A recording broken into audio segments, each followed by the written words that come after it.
بسم اللہ الرحمن الرحیم الرحمن نہایت مہربان علم القرآن جس نے قرآن کی تعلیم دی، خلق الانسان علمہ البیان اسی نے انسان کو پیدا کیا اور اسے بولنا سکھایا۔ الشمس والقمر بحسبان سورج اور چاند ایک حساب کے پابند ہیں، والنجم والشجر يسجدان اور تارے اور درخت سجدہ ریز ہیں۔ والسماء رفعها ووضع الميزان آسمان کو اس نے بلند کیا اور میزان قائم کر دی، ألا تطغوا في الميزان تاکہ تم میزان میں خلل نہ ڈالو، وَأَقِيمُوا الْوَزْنَ بِالْقِسْطِ وَلَا تُخْسِرُوا الْمِيزَانَ اور انصاف کے ساتھ وزن کو ٹھیک رکھو اور تول میں کمی نہ کرو۔ وَالْأَرْضَ وَضَعَهَا لِلْأَنَامِ زمین کو اس نے سب مخلوقات کے لیے بنایا، فِيهَا فَاكِهَةٌ وَالنَّخْلُ ذَاتُ الْأَكْمَامِ اس میں میوے ہیں اور خوشوں والی کھجوریں ہیں،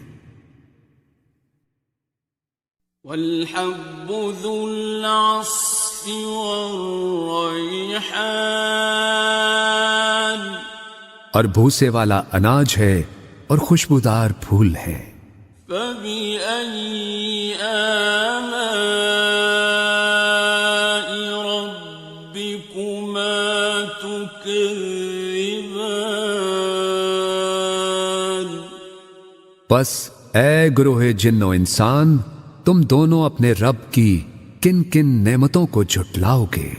خَلَقَ الْإِنسَانَ مِنْ صَلْصَالٍ كَالْفَخَّارِ اسی نے انسان کو ٹھیکری کی طرح بجتے ہوئے خشک گارے سے بنایا، وَخَلَقَ الْجَانَّ مِن مَّارِجٍ مِّن نَّارٍ اور جنات کو آگ کے شعلے سے پیدا کیا۔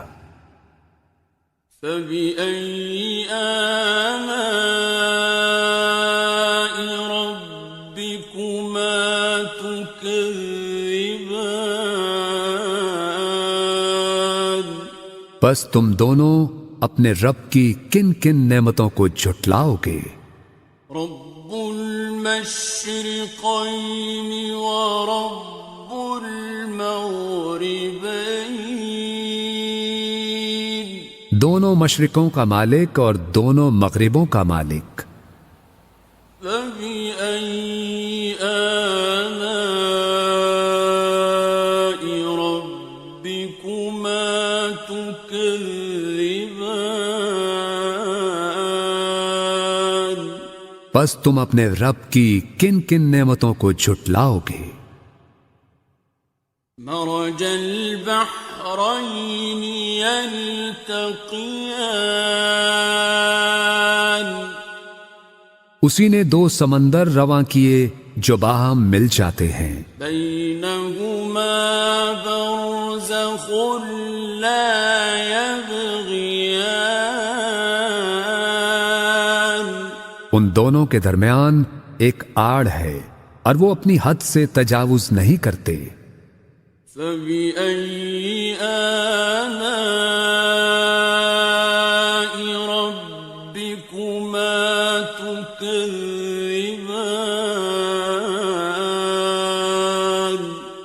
پس تم اپنے رب کی کن کن نعمتوں کو جھٹلاؤ گے؟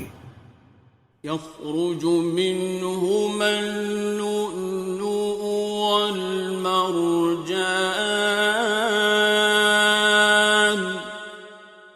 ان دونوں سمندروں سے موتی اور مونگے نکلتے ہیں۔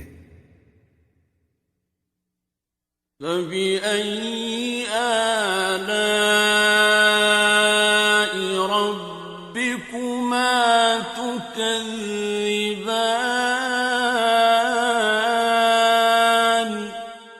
پس تم اپنے رب کی کن کن نعمتوں کو جھٹلاؤ گے؟ وَلَهُ الْجَوَارِ الْمُنشَآتُ فِي الْبَحْرِ كَالْأَعْلَامِ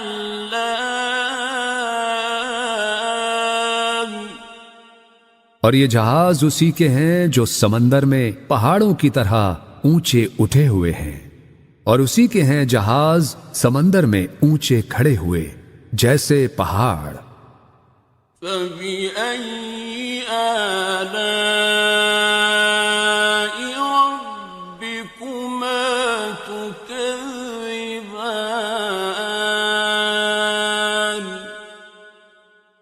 پس تم اپنے رب کی کن کن نعمتوں کو جھٹلاؤ گے؟ كُلُّ مَنْ عَلَيْهَا فَانٍ ہر چیز جو اس زمین پر ہے فنا ہو جانے والی ہے، وَيَبْقَى وَجْهُ رَبِّكَ ذُو الْجَلَالِ وَالْإِكْرَامِ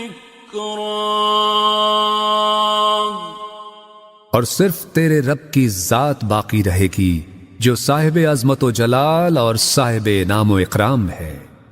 فَبِأَيِّ آلَاءِ رَبِّكُمَا تُكَذِّبَانِ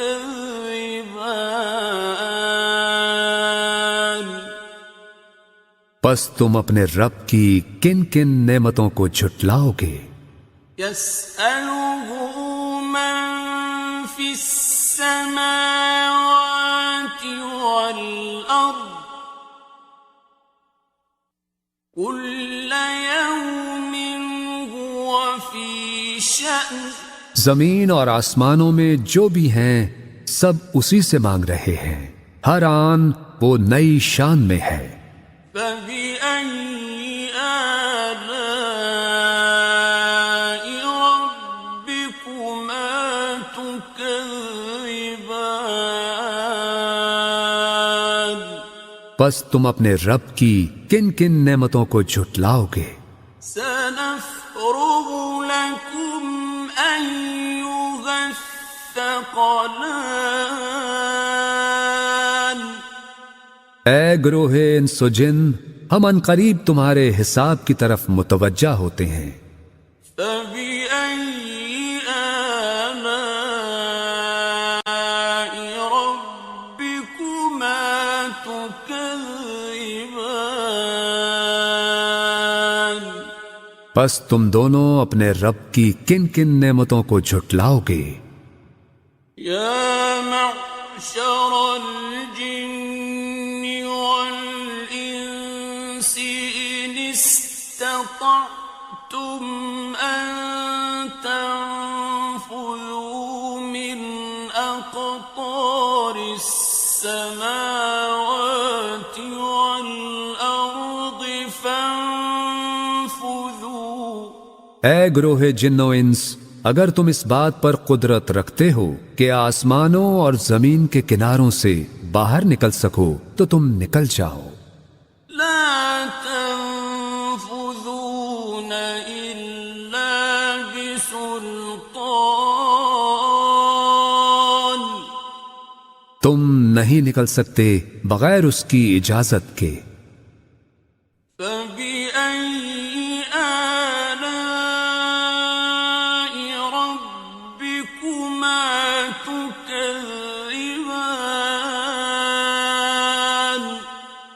پس تم دونوں اپنے رب کی کن کن نعمتوں کو جھٹلاؤ گے؟ يرسل عليكما شواظ من نار ونحاس فلا تنتصران تم دونوں پر آگ کے خالص شعلے بھیج دیے جائیں گے اور دھواں، اور تم دونوں ان سے بچ نہ سکو گے۔ فَبِأَيِّ آلَاءِ رَبِّكُمَا تُكَذِّبَانِ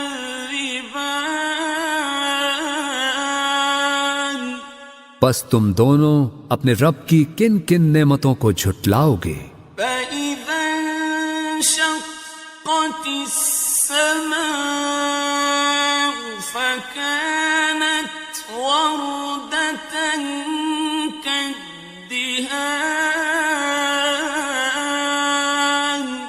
پھر جب آسمان پھٹے گا اور لال چمڑے کی طرح سرخ ہو جائے گا۔ فَبِأَيِّ آلَاءِ رَبِّكُمَا تُكَذِّبَانِ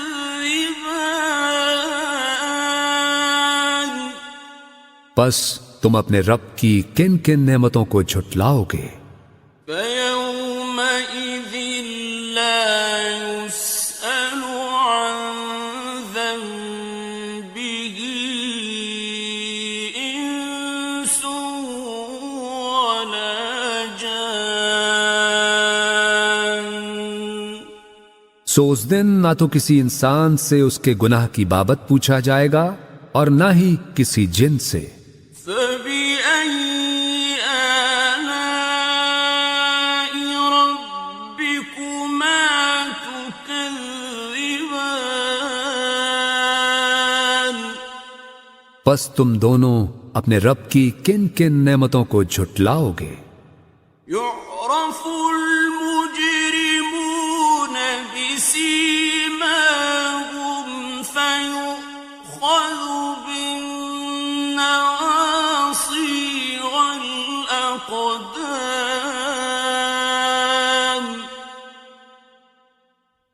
مجرم اپنے چہروں سے پہچان لیے جائیں گے اور انہیں پیشانی کے بال اور پاؤں سے پکڑ پکڑ کر گھسیٹا جائے گا۔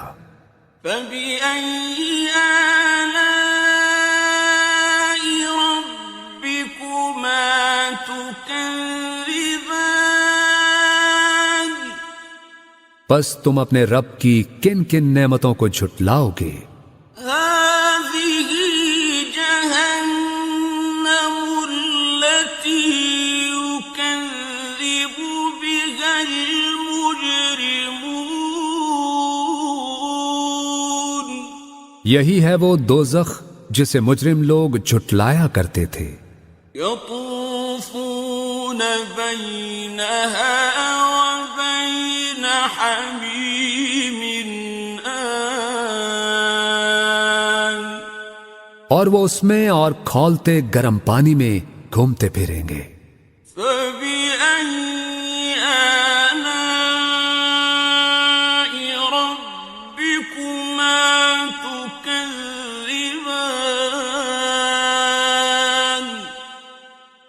پس تم اپنے رب کی کن کن نعمتوں کو جھٹلاؤ گے؟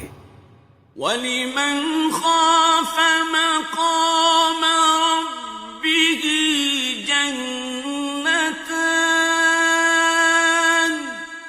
اور ہر اس شخص کے لیے جو اپنے رب کے حضور پیش ہونے کا خوف رکھتا ہو دو باغ ہیں۔ فَبِأَيِّ آلَاءِ رَبِّكُمَا تُكَذِّبَانِ پس تم اپنے رب کی کن کن نعمتوں کو جھٹلاؤ گے؟ ذَوَاتَا أَفْنَانٍ جو دونوں سرسبز و شاداب گھنی شاخوں والے ہیں۔ فَبِأَيِّ آلَاءِ رَبِّكُمَا تُكَذِّبَانِ پس تم اپنے رب کی کن کن نعمتوں کو جھٹلاؤ گے؟ فيهما عينان تجريان ان دونوں میں دو چشمے بہ رہے ہیں، فبأي آلاء ربكما تكذبان پس تم اپنے رب کی کن کن نعمتوں کو جھٹلاؤ گے؟ فيهما من كل فاكهة زوجان ان دونوں میں ہر پھل اور میوے کی دو دو قسمیں ہیں، فبأي آلاء ربكما تكذبان تو تم اپنے رب کی کن کن نعمتوں کو جھٹلاؤ گے؟ متكئين على فرش بطائنها من استبرق جنتی لوگ ایسے فرشوں پر تکیے لگا کے بیٹھے ہوں گے جن کے استر دبیز ریشم کے ہوں گے، وجنى الجنتين دان اور باغوں کی ڈالیاں پھلوں سے جھکی پڑ رہی ہوں گی۔ فبأي آلاء ربكما تكذبان پس تم اپنے رب کی کن کن نعمتوں کو جھٹلاؤ گے؟ فيهن قاصرات الطرف لم يطمثهن إنس قبلهم ولا جان اور ان میں نیچی نگاہ رکھنے والی حوریں ہوں گی جنہیں پہلے نہ کسی انسان نے ہاتھ لگایا اور نہ کسی جن نے۔ فبأي آلاء ربكما تكذبان پس تم اپنے رب کی کن کن نعمتوں کو جھٹلاؤ گے؟ كأنهن الياقوت والمرجان گویا وہ حوریں یاقوت اور مرجان ہیں۔ فبأي آلاء ربكما تكذبان پس تم اپنے رب کی کن کن نعمتوں کو جھٹلاؤ گے؟ هل جزاء الإحسان إلا الإحسان نیکی کا بدلہ نیکی کے سوا کچھ نہیں ہے۔ فبأي آلاء ربكما تكذبان پس تم اپنے رب کی کن کن نعمتوں کو جھٹلاؤ گے؟ ومن دونهما جنتان اور ان دو باغوں کے علاوہ دو باغ اور ہوں گے۔ فبأي آلاء ربكما تكذبان پس تم اپنے رب کی کن کن نعمتوں کو جھٹلاؤ گے؟ مدهامتان گھنے سرسبز و شاداب۔ فبأي آلاء ربكما تكذبان پس تم اپنے رب کی کن کن نعمتوں کو جھٹلاؤ گے؟ فيهما عينان نضاختان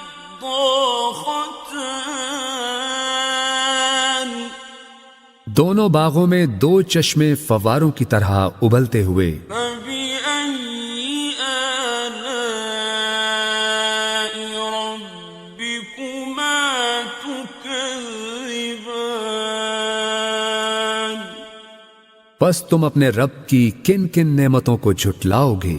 فيهما فاكهة ونخل ورمان ان دونوں میں پھل اور کھجوریں اور انار ہیں. فبأي آلاء ربكما تكذبان پس تم اپنے رب کی کن کن نعمتوں کو جھٹلاؤ گے؟ فيهن خيرات حسان ان میں بھی خوبصورت و خوبصورت حوریں ہیں. فبأي آلاء ربكما تكذبان پس تم اپنے رب کی کن کن نعمتوں کو جھٹلاؤ گے؟ حور مقصورات في الخيام ایسی حوریں جو خیموں میں پردہ نشین ہیں. فبأي آلاء ربكما تكذبان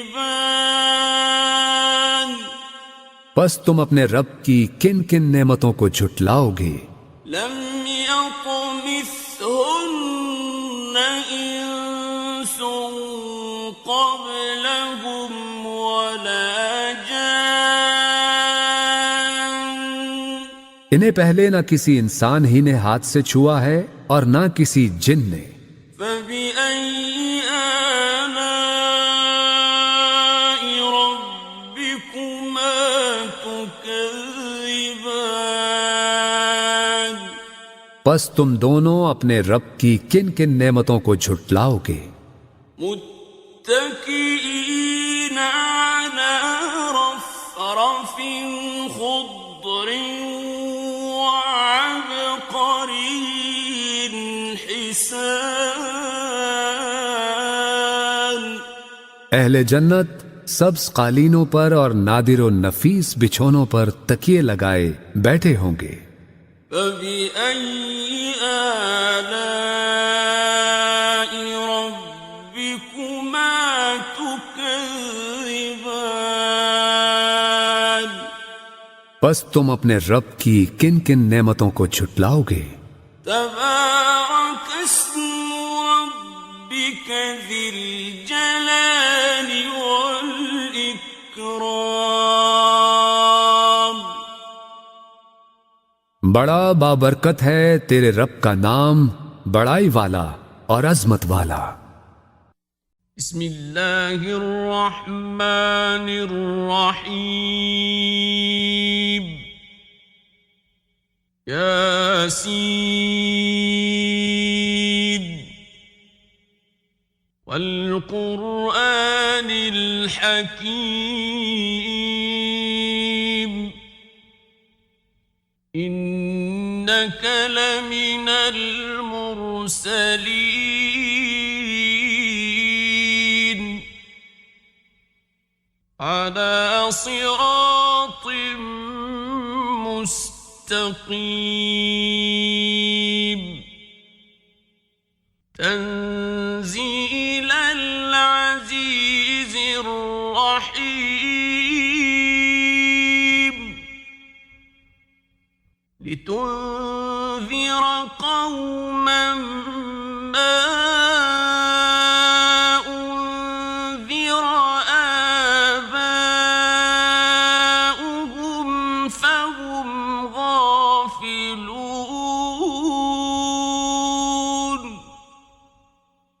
لقد حق القول على أكثرهم فهم لا يؤمنون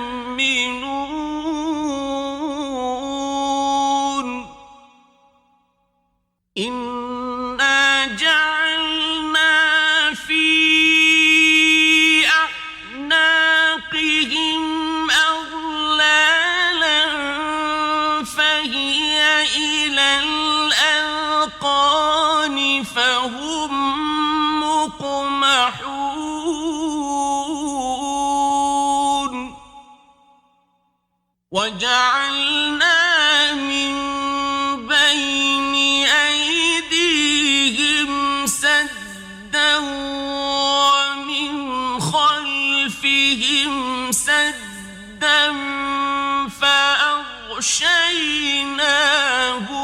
فهم لا يبصرون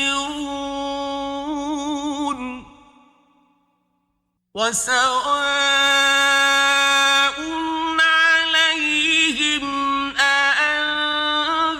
أأنذرتهم أم لم تنذرهم لا يؤمنون إنما تنذر من اتبع الذكر وخشي الرحمن بالغيب فبشره بمغفرة وأجر كريم إنا نحن نحيي الموتى ونكتب ما قدموا وآثارهم وكل شيء أحصيناه في إمام مبين واضرب لهم مثلا أصحاب القرية إذ جاءها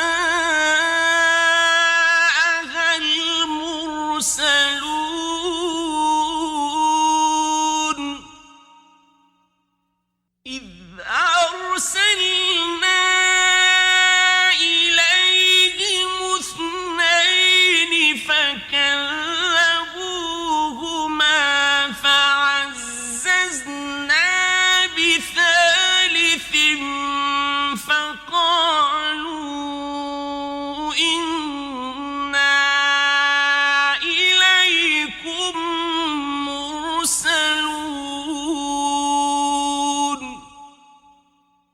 قالوا ما أنتم إلا بشر مثلنا وما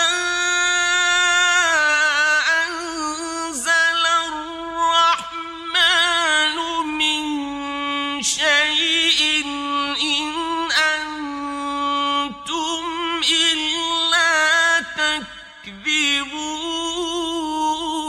تكذبون قالوا ربنا يعلم إنا إليكم لمرسلون وما علينا إلا البلاغ المبين قالوا إنا تطيرنا بكم لئن لم تنتهوا لنرجمنكم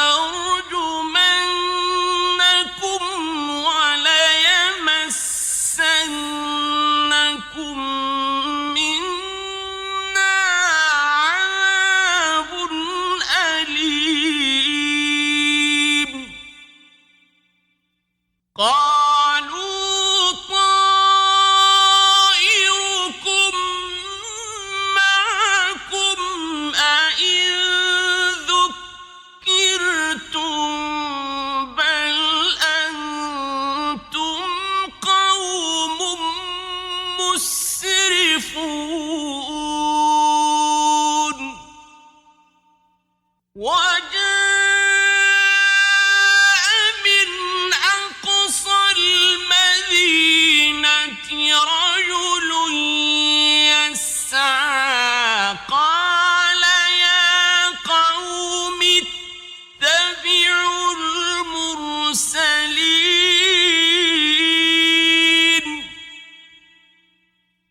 شفاعتهم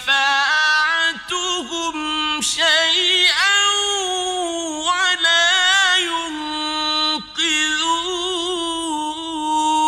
ينقذون إني إذا لفي ضلال مبين إني آمنت بربكم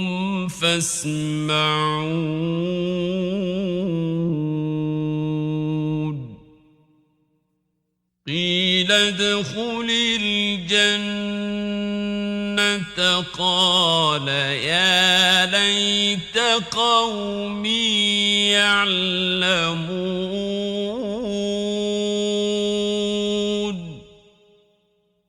بما غفر لي ربي وجعلني من المكرمين وما أنزلنا على قومه من بعده من جند من السماء وما كنا منزلين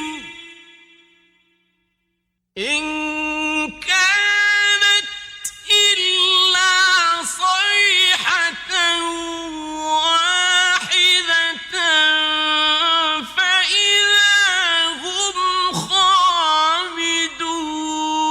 خامدون يا حسرة على العباد ما يأتيهم من رسول إلا كانوا به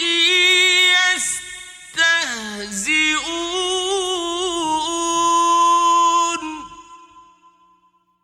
ألم يروا كم أهلكنا قبلهم من القرون أنهم إليهم لا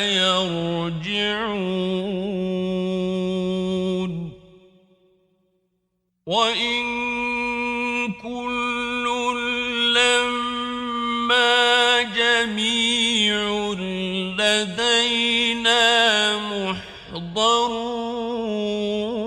محضرون وآية لهم الأرض الميتة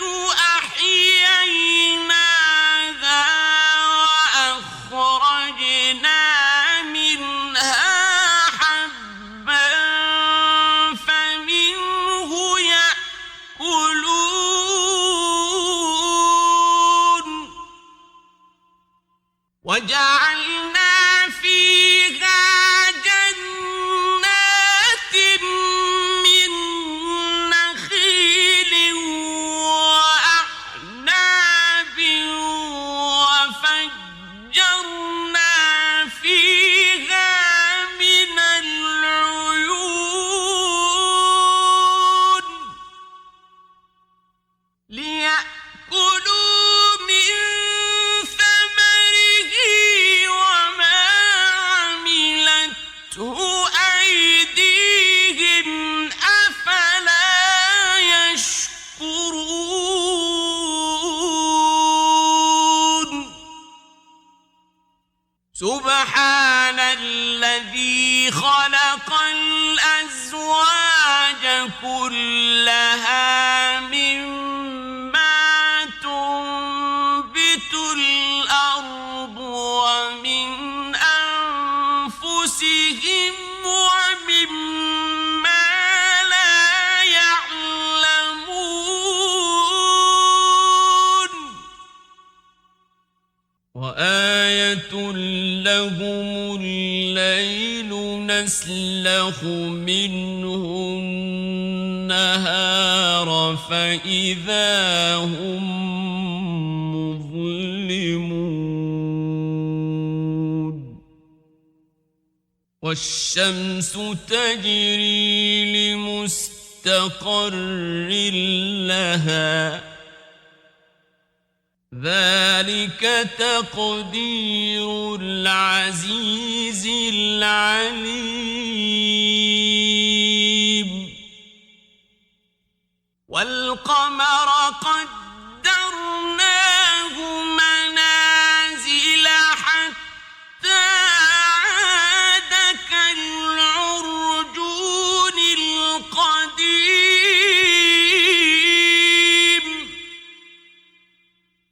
لا الشمس ينبغي لها أن تدرك القمر ولا الليل سابق النهار وكل في فلك يسبحون وآية لهم أنا حملنا ذريتهم في الفلك المشحون وخلقنا لهم من مثله ما يركبون وإن نشأ نغرقهم فلا صريخ لهم ولا هم ينقذون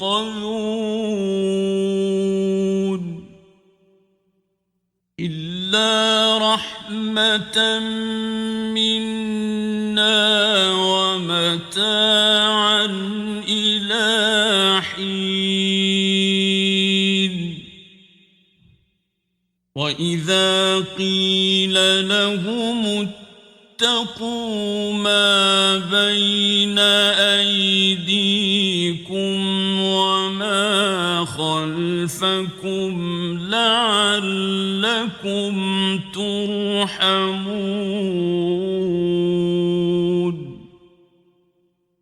وما تأتيهم من آية من آيات ربهم إلا كانوا عنها معرضين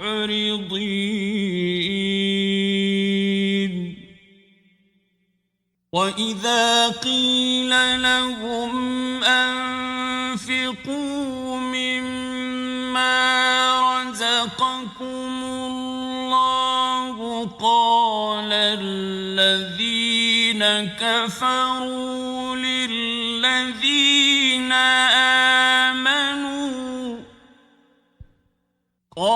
الذين كفروا للذين آمنوا أنطعم من لو يشاء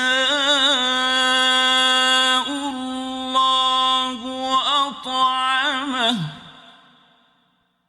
أنطعم من لو يشاء الله أطعمه إن أنتم إلا في ضلال مبين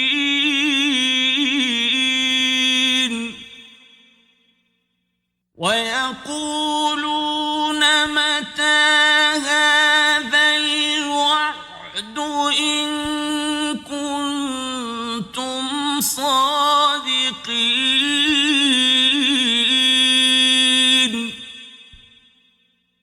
ما ينظرون إلا صيحة واحدة تأخذهم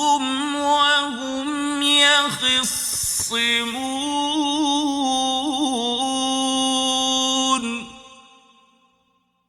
فلا يستطيعون توصية ولا إلى أهلهم يرجعون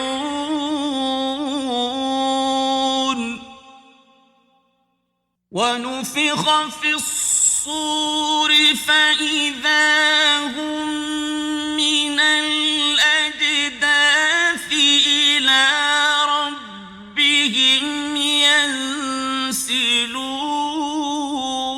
ينسلون قالوا يا ويلنا من بعثنا من مرقدنا هذا ما وعد الرحمن وصدق المرسلون إن كانت إلا صيحة واحدة فإذا هم جميع لدينا محضرون فاليوم لا تظلم نفس شيئا ولا تجزون إلا ما كنتم تعملون إن أصحاب الجنة اليوم في شغل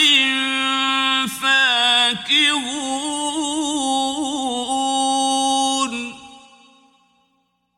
هم وأزواجهم في ظلال على الأرائك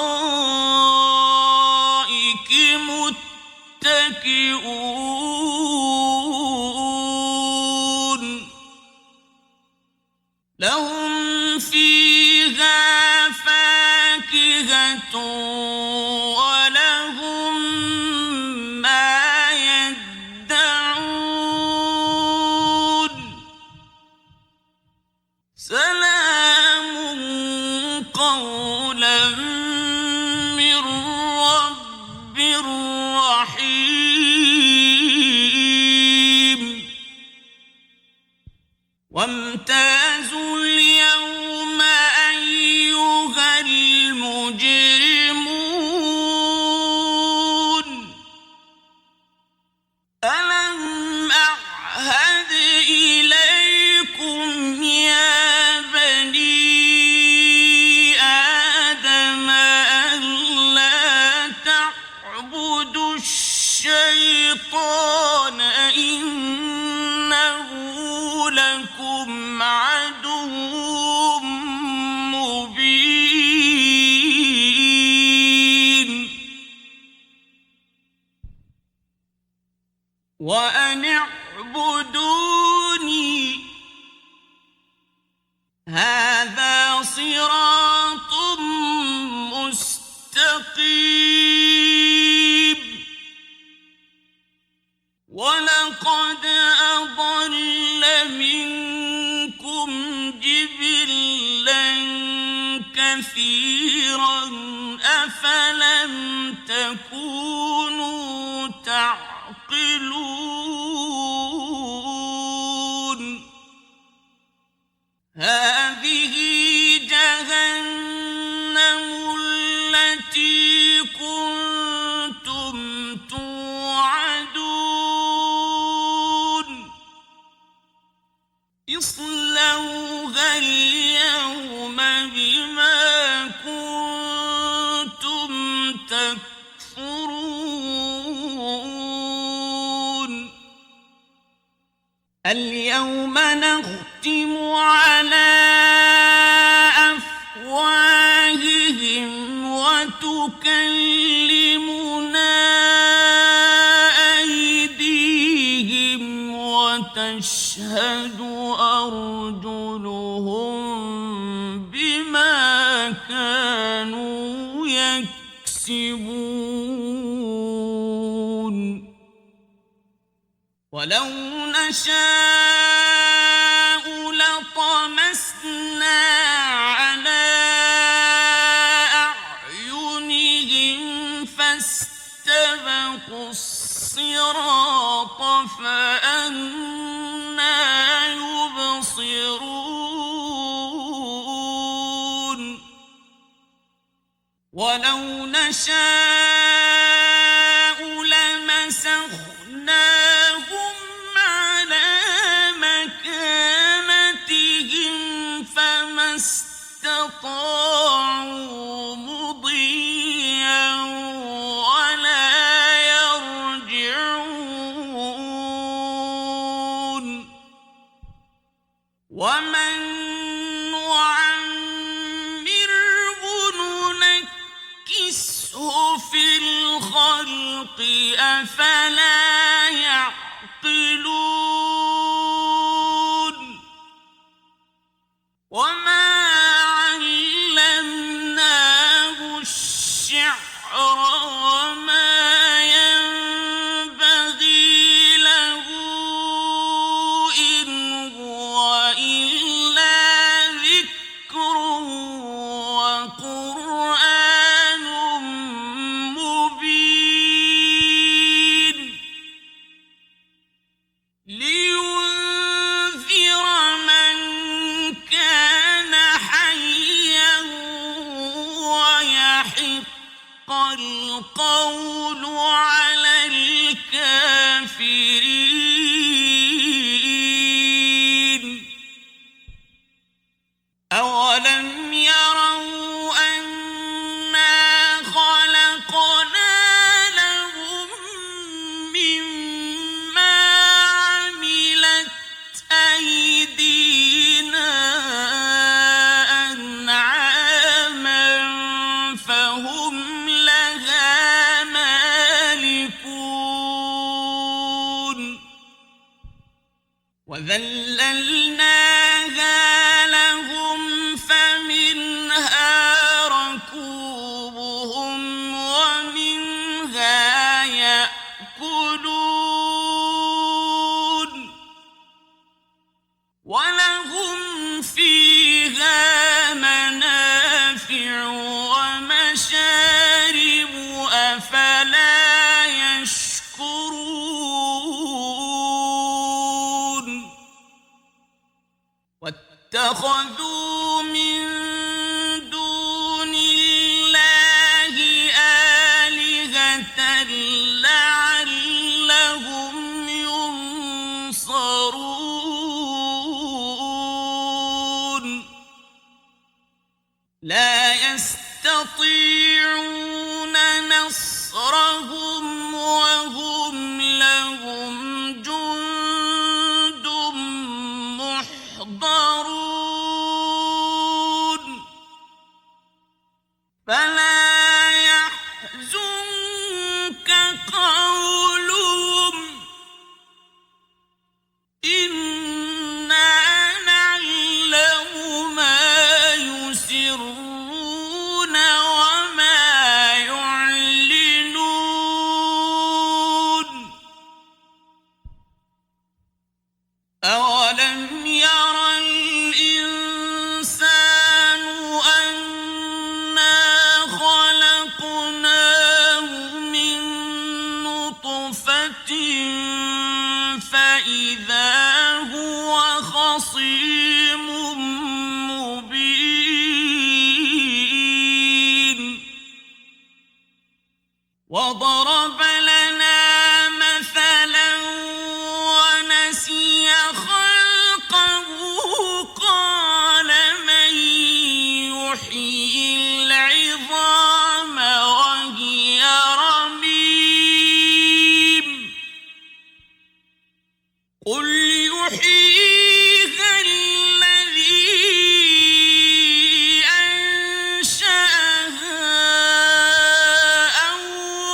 الذي جعل لكم من الشجر الأخضر نارا فإذا أنتم منه توقدون أوليس الذي خلق السماوات والأرض بقادر على أن يخلق مثلهم بلى وهو الخلاق العليم إنما أمره إذا أراد شيئا أن يقول له كن فيكون فسبحان الذي بيده ملكوت كل شيء وإليه ترجعون